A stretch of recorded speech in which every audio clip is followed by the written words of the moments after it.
probably in some urban settings where things can get really crazy. And I don't know. The only time when it happened by surprise was 1973. Usually you know it a month in advance. The current war, we knew it was going to happen a month in advance. Didn't know the exact hour or the exact date. But you know, it's time to prepare, and you go down to the shelter and you clean it up and you put some chairs and you just wait for the so when it comes, you're prepared.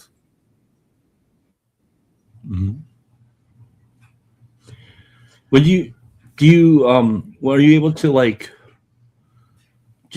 what's your kind of social life look like on the ground in general? Like, do you have friends and family that you go out to dinner with, do things like that with? What situation are you referring to? Just in general, just in your life in general, do you have like what do you do when you're not like working at your job or on the internet, or do you like have does this background possibility have an effect on kind of like the way that people carry out their lives or live their lives, I guess? Just anybody who ever been to Tel Aviv will tell you it's just a city, and you have young people celebrating all night, and you have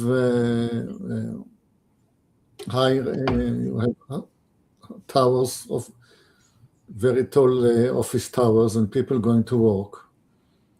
It looks like any other city in the West.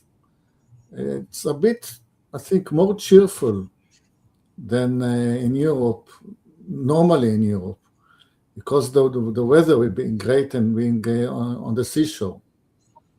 So you're always, it's always summer and you're always within walking distance to the seashore. So it's a fun city. So you think you were kind of being like, what do you really think that we are in a World War III situation? Or because I honestly, here's my honest appraisal, I don't watch any of it really, because I'm a head in the sand kind of dude, I like that because I have a very limited bandwidth on where I can pour my attention, and when it's not with my wife and my daughter and at work, it's here, but I can't really. I also am probably truly fragile because I'm just a big sissy. I can't really handle all this information of chaos, and I guess, well, I'm kind of like I'm kind of naturally bent towards doom, so it does me no good or anybody around me to swim in doom. So yeah. The question is, are we also quite religious around here? So especially in the Holy Land, and if you're born and living in the Holy Land, even if whenever you call yourself religious or not, you accept miracles. I mean, it's just part of the place. This is the place where miracles happen. So why bother? Why worry? Now my kids are old. They're over 30 now, so I have got lots of spare time. So I can watch a lot of news and analysis and get my mind into things that are none of my business. I've been following the war in Ukraine from at least sort of twice a day, watching some kind of analysis and what's going on and who was doing what to whom. Because I think war always reveals truth. You have the boasting and the propaganda and the pretensions, and when it comes to truth, then you see what's what. There's not no lying in war. And, it's like, when two guys get to a fight, then you know who's bluffing and who knows this stuff. Mm-hmm. So there is truth in war, but I can understand anybody who doesn't have the time, because like things that are like the war in Ukraine. What can you do about it? So again, why worry? Yeah, I think the most appropriate thing I can do really is, if I'm really being earnest, would be to bring these events and places and people into prayer. But even then, I mean, I'm just so self-centered and lazy. So yeah. How's it going, Josh? Hey, not too bad, man. How you doing? Thank you. Good. Thank you, Yoav. Are you sticking around or are you heading Thank out? you. Yeah, remote. Yeah. Oh, there it goes. Okay. I didn't catch that last part. I was like, wait, what? You said, yeah, I want to watch. Oh, gotcha. Yeah, that's interesting. I've often wondered, like, how we would react as Americans, like, say, Denver, New York, something like that, like if we were Tel Aviv. But I don't know. Like, and I was about ready to disagree with them a little bit, because you said, like, war reveals truth. But I've kind of always heard that first casualty of war is the truth. I've heard that for a long time, but I'm also not there. So, my opinion is moot. But I don't know. I think war obfuscates a lot of things. Like, we didn't really figure out a lot of things about the Vietnam War, Cold War, things like that until after, even JFK, or, a lot of these types of things until many years after. And then you start getting a better view of what that was. Like, take war in Iraq. The entire thing was, precedented on weapons of mass destruction. And the only reason I called it that one is because I was old enough to remember Colin Powell going to the UN, showing pictures, of trucks that were anthrax manufacturing facilities, supposedly mobile anthrax manufacturing facilities. And there was I was homeschooled, so we watched a lot of it. My mom told us it was history in the making. So she was, and because of that, I tried to join the military at 17, just because I was like, yeah, man, this is obviously true. And then we got over there. And yeah, for the next 4 years, that was the narrative of, we had to do this because of weapons of mass destruction. Weapons of mass destruction is what it was constantly hung on. And I don't know, like, as far as I understood or understand, is that we never found anything. Yeah. But yeah, I don't know. That's just been my brief, the war in Iraq and the Afghanistan, bits of that. I had a brother in Iraq and had a brother in Afghanistan, and so, yeah, I would say that there was a lot of lying that went on in the beginning of that conflict, that we, as the American people, didn't really come to the understanding of what had actually taken place until several years after. Till everybody, till there was a lot of bodies in the ground, and there was a lot of money spent, and there was an invasion that took place. And then we were kind of like, oh, this was actually what was going on. Well, it seems like we know now what was actually going on. Yeah. Yeah, I mean, yeah, there's only so much. Yeah. I don't know, man. I don't know what it's coming to. I don't know either. I know my patriotism took a big hit after Iraq and Afghanistan. My patriotism took a big hit. I mean, specifically the way we pulled out of Afghanistan. And my brother he kind of does the head in the sand thing these days too, just because he's like, that was painful. He's like, those were bases that, like, we fought hard for to keep. We killed people to, keep a hold of those bases and to keep a hold of that equipment, and then just to see it all abandoned in Afghanistan was like, okay. Like, you know what I mean? It was like, that was hard. That was hard for him. I mean, he took it on the chin and then just kind of didn't think about it. And I think he's kind of still there. He says that kind of as his opinion as a military guy was, he's like, he talks about it occasionally and kind of works through. I think he's working through it kind of slowly, you know what I mean? And that like over the course of like 10, 15 years, I think he's kind of generally processed it. But one of his things is he's like, if there's any takeaway I take or anything that I ask, or he's like my caveat or whatever you want to say to getting, because he doesn't really get involved in like war conversations or politics or anything like that. He kind of just says, yeah, to each their own and that, but he says that serving in the military and actually being an infantryman, he's like, that's kind of my one poker chip that I play to say, I can bury my head in my sand because I did go over there. I did the best I could and, performed the best I could. And he said, that was my service. So he's like, anything after that, he's like, I'm kind of like, like he just kind of, but yeah, I don't know. I think that war is experienced very differently for a lot of different people. I know a lot of people are really excited about this right now. I got a brother-in-law that, because of Protestant dispensationalism is like kind of thinking that this is prophecy fulfilling. I think that's what he thinks. I don't know. I don't get into the conversation too much just because it's kind of like at a certain point, we're going to probably massively disagree over stuff. But yeah, there's a lot of Christians in the nation right now that think that we're watching prophecy roll out just as it's supposed to. And the Israel nation is going to straighten out the Middle East and I guess take over. I don't know. Just like you've seen, I'm sure, or you've been in Christian spheres long enough, I'm sure, to see some of the ideas that people come up with in Revelation and everything. Yeah. I don't know. I feel like well,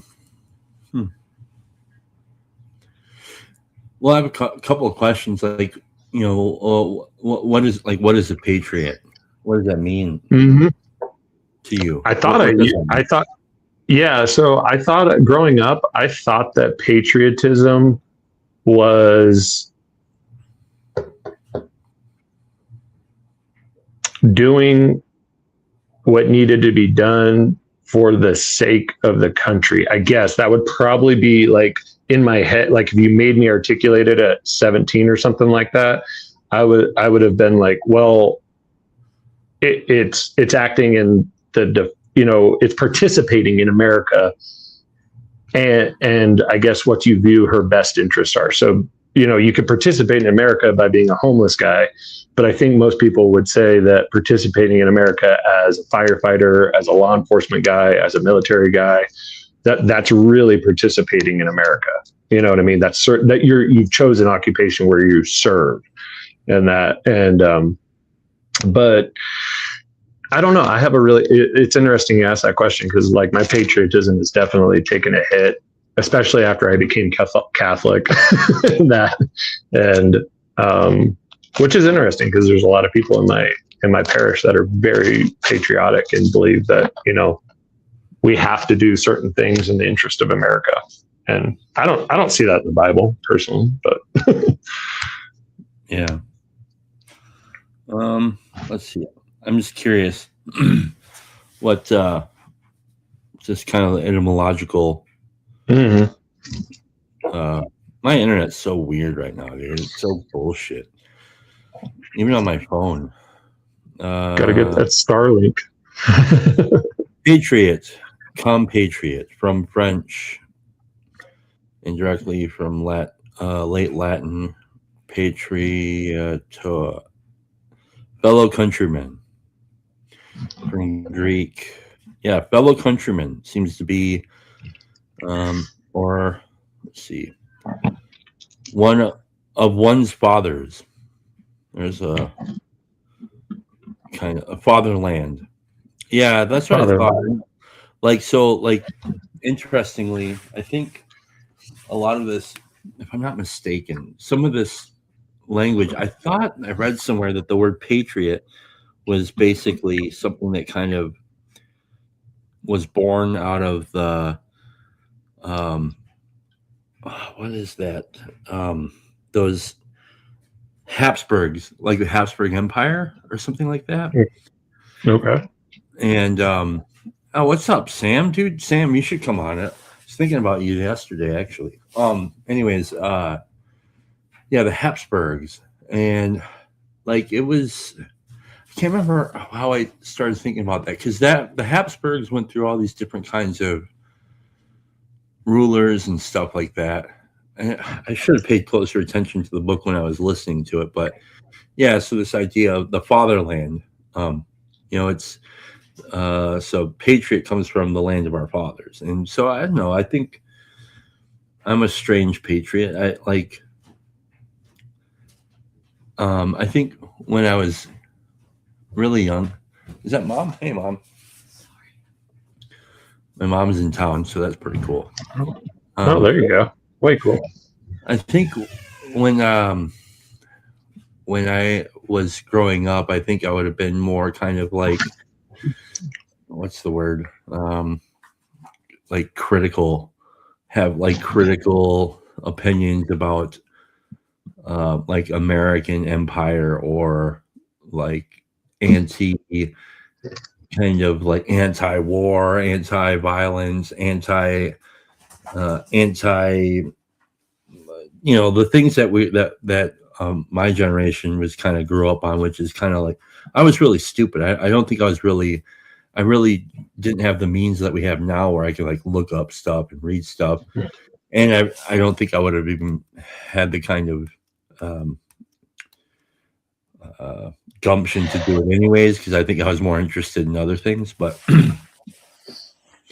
so like,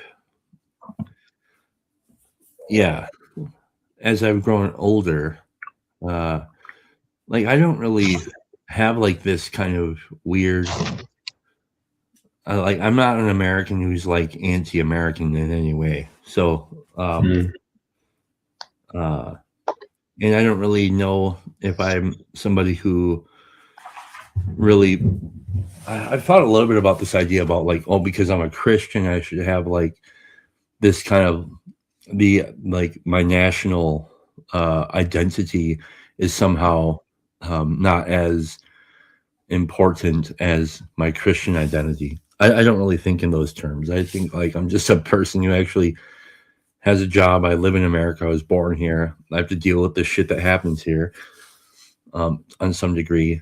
But yeah, I don't know. So that's kind of what I'm thinking. So in other words, I don't think my patriotism has ever waned. Do you feel like you owe the country anything? Do I owe the country anything? I'm just curious, and it's not an accusatory question. It was just growing up, I felt like I was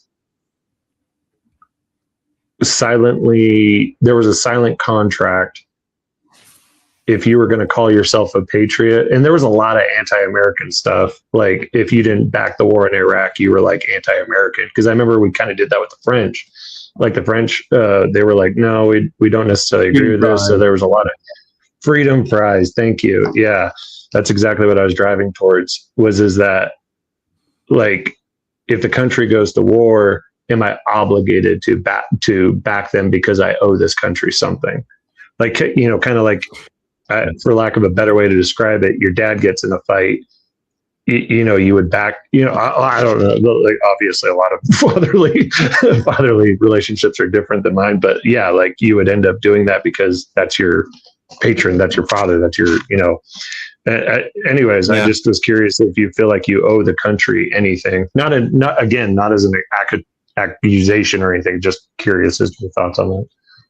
Well, so it's like the idea of if I didn't back the war, and like, what would that even mean to not back it? Like, what am I going to do? I'm going to say I don't back the war. It's like, what? Who fucking cares? Nobody. Yeah, it's happening. Do I want to contribute to? I think your mic keeps getting rubbed there.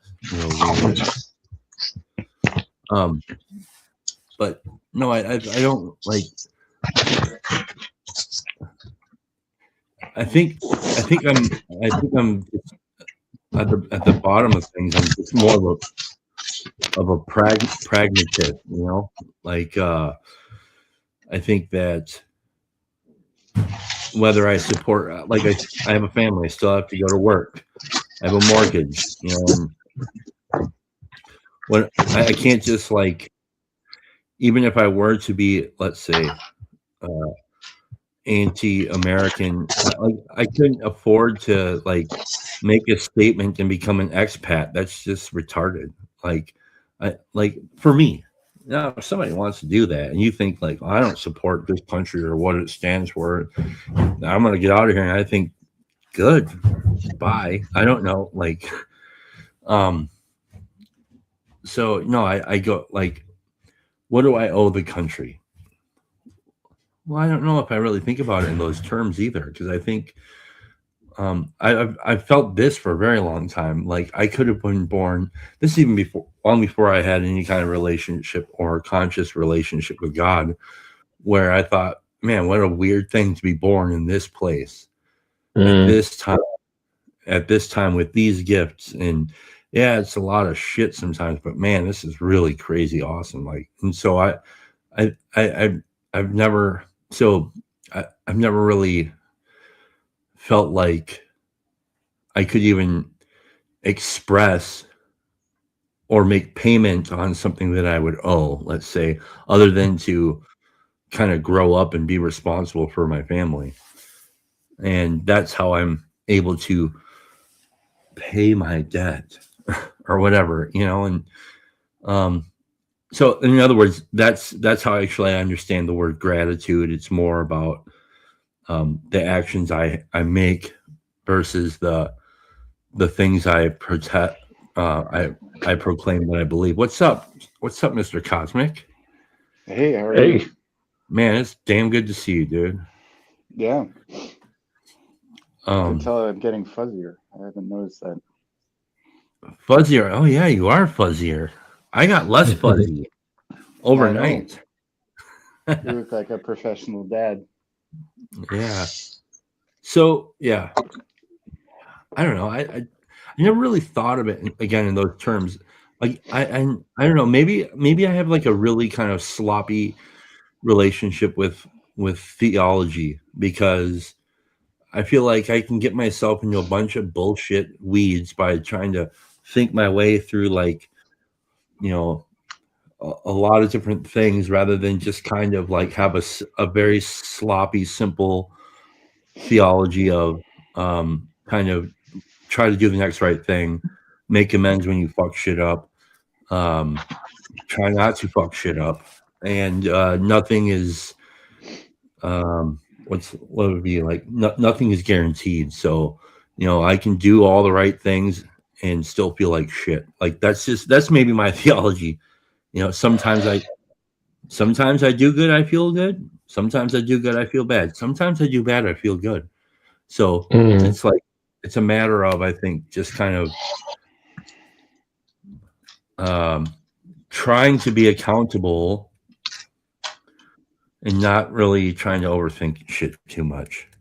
And my thoughts and my feelings and my convictions, I wrestle with those in kind of my creative um, outlets, and those are for that's the place for them for me.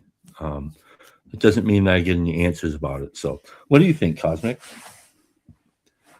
Well, I think you're hitting something that's been critical for me and what I've learned by our mutual our mutual membership in the club. Yeah, It's like it's me, my understanding. And what it means when I really rest in my own understanding is two things. One, that I'm fully responsible for what's going on in my head, and that's a full-time job. And the other is that like I abandon this adversary thing I had to do, where it's like, first of all, the truth can come from other people, so that means you have to fight for you having the truth and then inflicting it on others and making sure they knew what the truth was. Mhm. And, like once I start understanding that I'll never understand something better just because someone like repeats a word at me angrily, I have to experience it. And the only way I get real experience is what's passed to me through the Holy Spirit.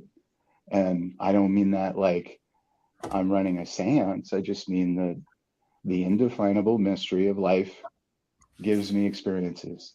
It's a combination of kind of like my inborn nature, the stuff that arises for me that I don't understand. And I've only got one life. So if I have an emotion like, fighting it doesn't necessarily make sense. It's really up to me to try to understand it. And that's all I'm going to get is the information I get that way, that it rises. If I don't notice something, there's no magic that'll make me notice it. If I don't understand something, there's no string of empty words that'll make me understand it. And once I had that, I started realizing just how much I was making plans that were founded on stuff I wasn't going to go check, and that like I couldn't contain a lot of the information that I would need to make a really good judgment about stuff. And so that really led to letting go a lot, and just really trying to find the will and the path in a way that works for me. So I don't know, you were talking about patriotism earlier, and I do think there's this sense in which, people get hung up on this kind of weird, like it's okay. So it's the fathers, the notion of fatherhood, and the mutual fathers standing around saying like, we care about the future. We aren't the warriors and the big animals of sort of the previous Canaanite generation. Maybe you want to think of it, or when I say Canaanite, I don't mean Canaan. I mean like descendants of Cain. And so if we're going to be the fathers, and we have to take things seriously, and then it's like it's the notion of fatherhood that is what we belong to, not the like territorial borders. And that doesn't mean we don't care about borders and we don't want to intervene, but it does mean that I bring to the idea of my country what I try to bring to the idea of myself, which is I need to look at other groups and I need to serve them and I need to understand what's going on with them and I need to trust and participate. So this whole idea that being patriotic has some sort of like self-preference involved, it's like not quite the opposite. I intend for this country to be well run so it has plenty to give, and then I intend to give with it. I don't think the point of it is to make sure I'm okay at this huge macroscopic level in a way that doesn't make a lot of sense anyway, because this country is the same ship of fools that every country is. It's full of people with completely divergent viewpoints, and we're all just here to learn. And I don't know, that was a ramble. I love it. Yeah. Yeah. I was thinking about, we've talked a lot of, over the last few years, we've ascribed different words plus ontology. So like sometimes it would be like substance ontology or relational ontology. And then a while there, I had like this idea of other center ontology. But I was thinking, I can't remember, maybe I was talking to Ian or whatever his name is. And the agapic ontology seems to be like the thing. And that means that like agapic ontology means that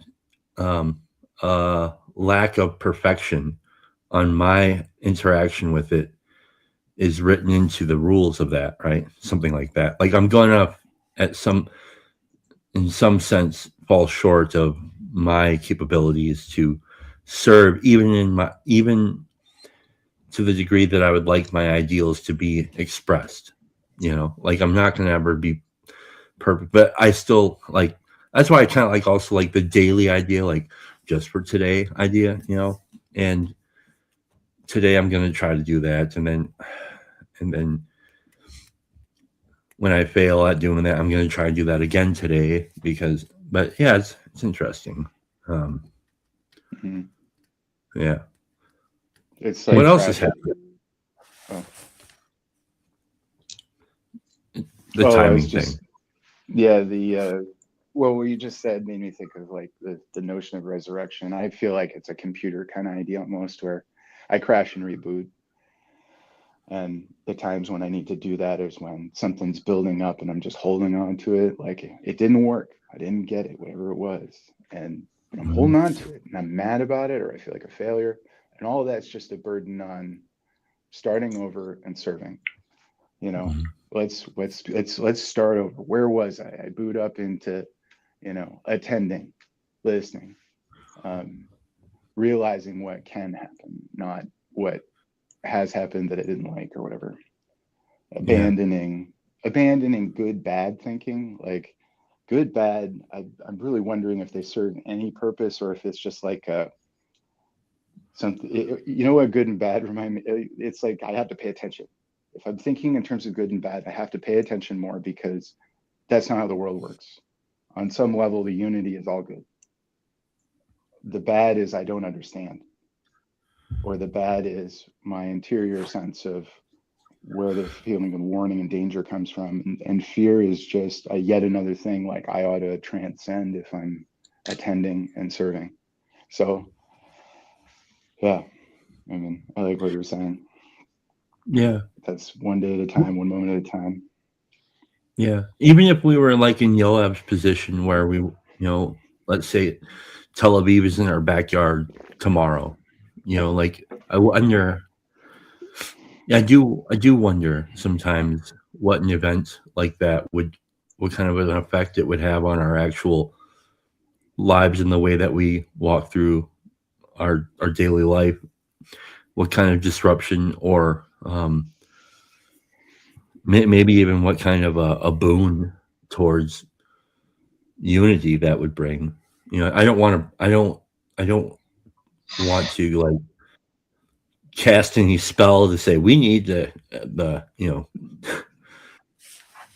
World War III to come to my backyard so that we can act like more like brothers. I don't think that we need to do that. But sometimes I wonder what would I am I enough of the man that I would hope to be, that I could actually walk through with integrity those kinds of events that may come, and I hope I am, but part of me feels like, oh yeah, of course, because like if my house were to burn down today, I'll be fine. But where I have difficulty is like some fucking buddy looks at me wrong or says some smart ass shit to me. That's where I have difficulty actually having integrity, is in the petty spots, So that's, I think my prayer really needs to be laser pointed at that. Please relieve me of my petty bullshit, because it's, I don't know. I feel like I'm, in some sense, I've been formed to be so self-centered, and I can't blame that on anybody. I really can't. I can be responsible for where I'm at, but it really doesn't pay to do I'm this way because they did the thing or whatever. It doesn't really help. It can help. No, go ahead.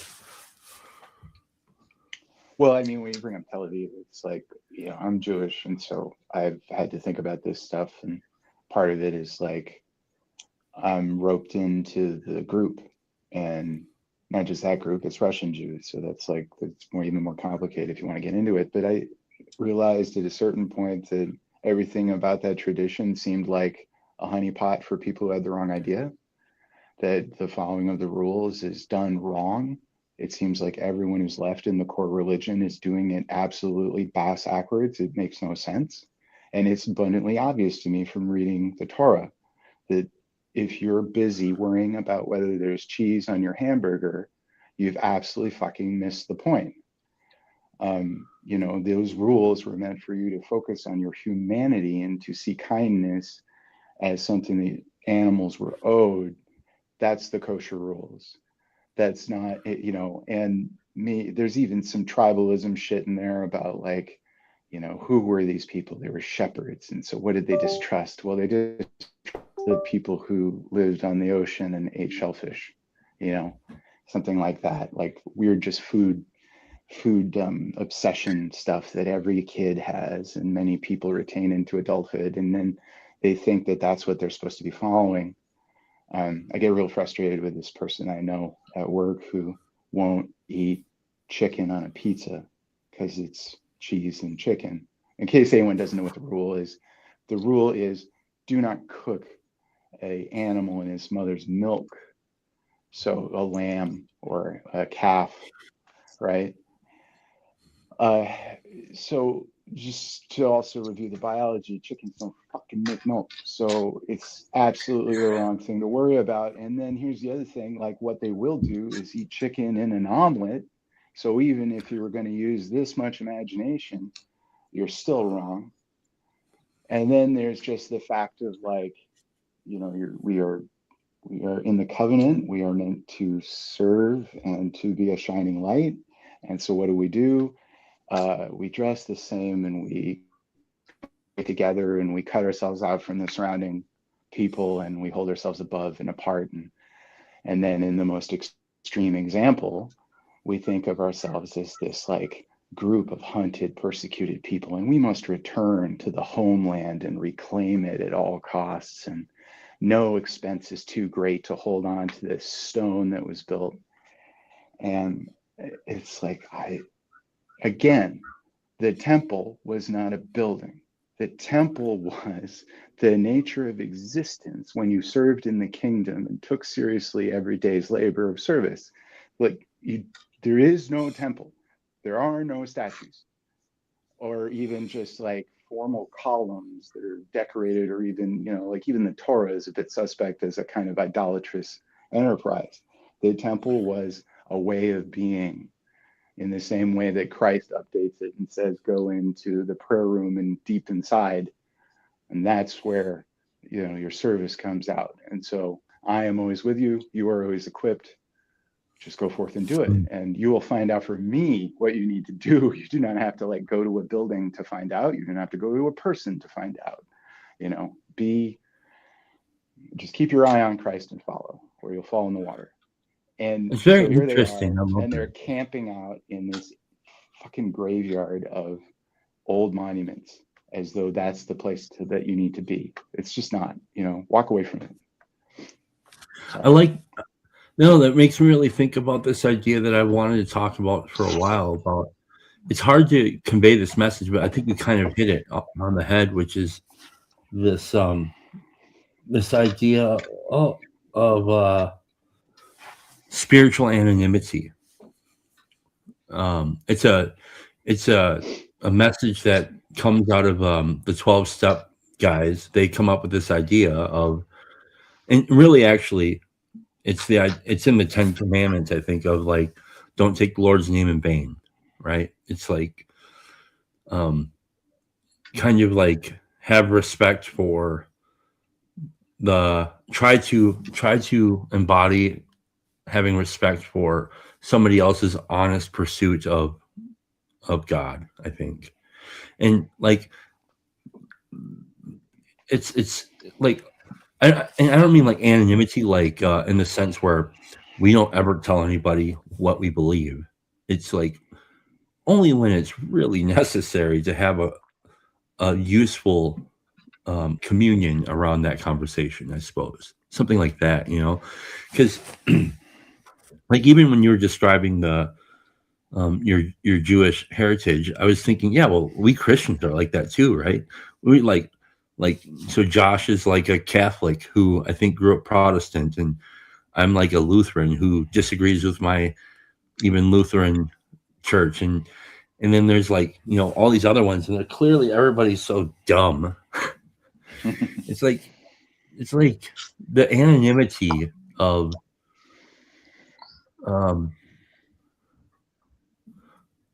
like that personal agapic relationship. And I think that's what I mean by like this agapic ontology, where it's like, I don't know, the saints that I really look up to, both past and present, they really embody this, like in a way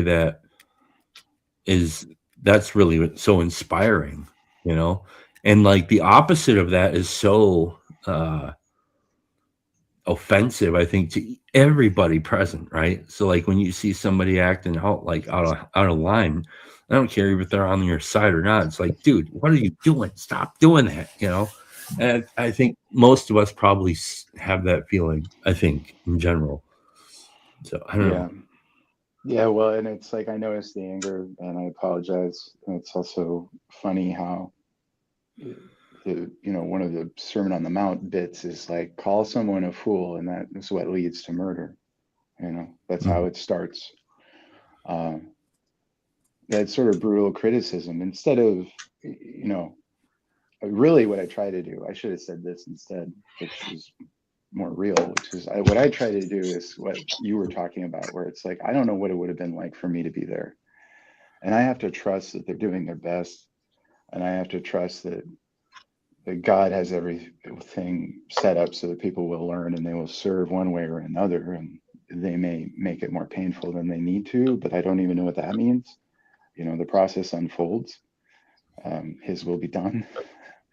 And, I much prefer to think in terms of how his hand is in there guiding an extremely dangerous, fraught situation that doesn't have easy answers anymore. And if you want to know why the answers aren't easy, it's like, imagine how much the power of prayer must be difficult to, like, be the crossing guard for the power of prayer. There's people praying for their enemies to be vanquished.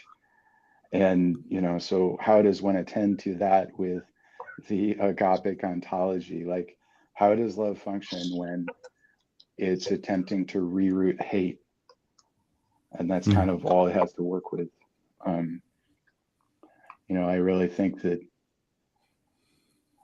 you're just bound. Like, if Tel Aviv was in my backyard, I think I'd probably have a really short lifespan, because I would want to die in the service of the message of peace. And there's going to be plenty of opportunities if that's nearby. Well, App says that the general has started his stream. I imagine my daughter's either woken up or waking up. So we can do like a last little 20 second, 1 minute thing if you want. And I just wanted to get on here and say hello and talk a little bit. So what, any final thoughts, Mr. Joshua? Well, I'm just listening to you guys talk. Yeah, I think it's for the young man right now, he's got a lot to try to sort through.